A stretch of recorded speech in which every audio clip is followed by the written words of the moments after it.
जियो और जीने दो अहिंसा परमो धर्म या सिद्धांताने जैन समाजाने 21 एप्रिल रोजी मलकापूर येथे भगवान श्री महावीर जन्म कल्याणक उत्सवानिमित्त विविध सामाजिक कार्यक्रम घेत उत्सव साजरा केलाय। दरवर्षीप्रमाणे मलकापूर येथील दिगंबर जैन मंदिर वरील ध्वजारोहण करून भगवान श्री महावीर जन्म कल्याणक उत्सवानिमित्त शहरातून जैन समाज बांधवांनी शहरातील विविध मार्गाने मार्गक्रमण करीत सकाळी 8 वाजता प्रभात फेरी काढली होती।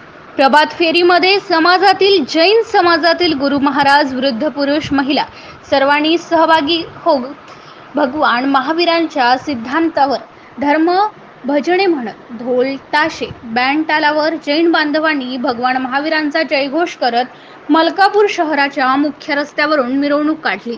त्यावेळी भगवान महावीरांची मूर्ती असलेली सोनेरी कलरचा रथ आकर्षक व सुंदर सजवण्यात आला होता। आत्मानंद दरबार या ठिकाणी भगवान महावीरांच्या जन्म कल्याण दिवसानिमित्त सहभागी गुरुदेव यांनी जैन समाजाच्या नागरिकांना भगवान महावीरांचे त्याग समर्पण याबद्दल माहिती देत हा भगवान महावीर जन्म कल्याणक दिवस साजरा केला। NCN न्यूज मराठी करिता संदीप सावजी, मलकापुर। आज पूरे देश भर में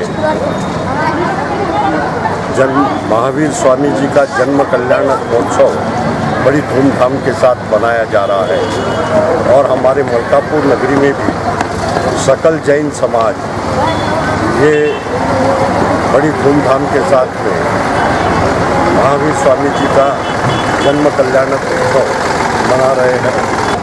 ये शांति का संदेश, जियो और जीने दो का संदेश, अहिंसा का मार्ग ये दिन ब दिन प्रशस्त होता रहे, ऐसी ईश्वर से प्रार्थना करता हूँ।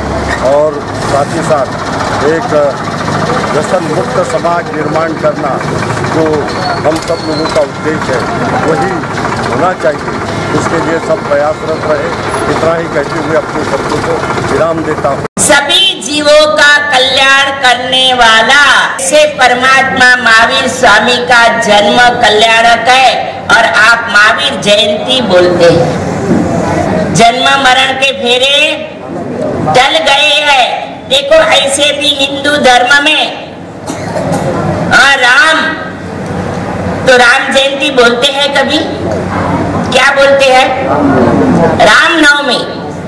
कृष्ण भगवान का जन्मदिन है, कृष्ण जयंती बोलते हैं, क्या बोलते? कृष्णाष्टमी, जन्माष्टमी। वो भगवान मानते हैं, हम भी उनको भगवान मानते हैं क्योंकि राम तो सिद्ध हुए हैं, 8 कर्मक्षय करके मोक्ष में गए हैं।